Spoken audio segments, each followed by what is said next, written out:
This was meant to be the place where the world began its fight back against climate change. 192 countries gathered under the one roof in the Danish capital. And in the end, what they've got is a deal that many people have described as a disaster and a betrayal. He called it a deal, others called it failure.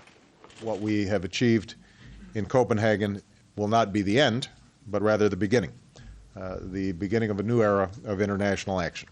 Your Excellency, the floor is yours. It was a long and difficult day with many discussions and disagreements. The biggest dispute lay between the US and China.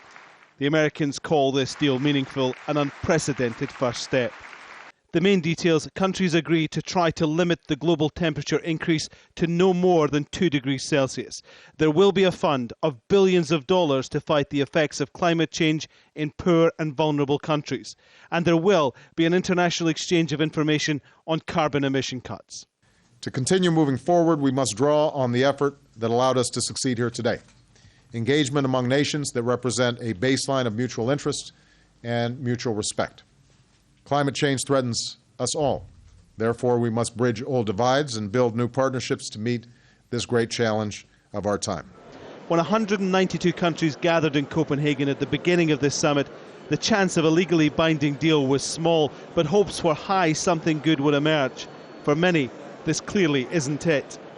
It's a betrayal of the poor, the betrayal of vulnerable countries, a betrayal of small island states, and it's a betrayal of the future of all children and our grandchildren on this planet. A deal has got to be fair and just. It's got to commit rich countries to making pledges of at least 40% minimum in terms of cuts. It's got to match the science, and if it doesn't do that, then it's not worth the paper it's written on.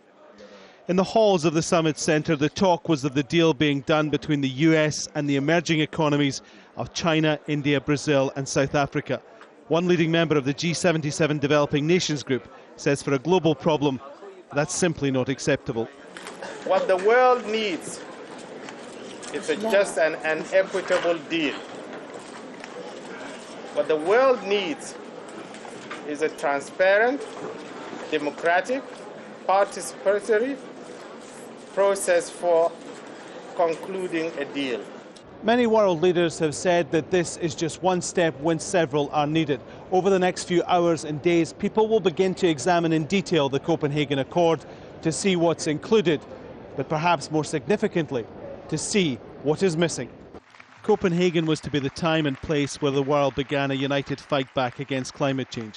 It was to be historic. In the end, it will be remembered, but not as the great breakthrough everyone hoped. Alan Fisher, Al Jazeera, at the Climate Change Summit in Copenhagen.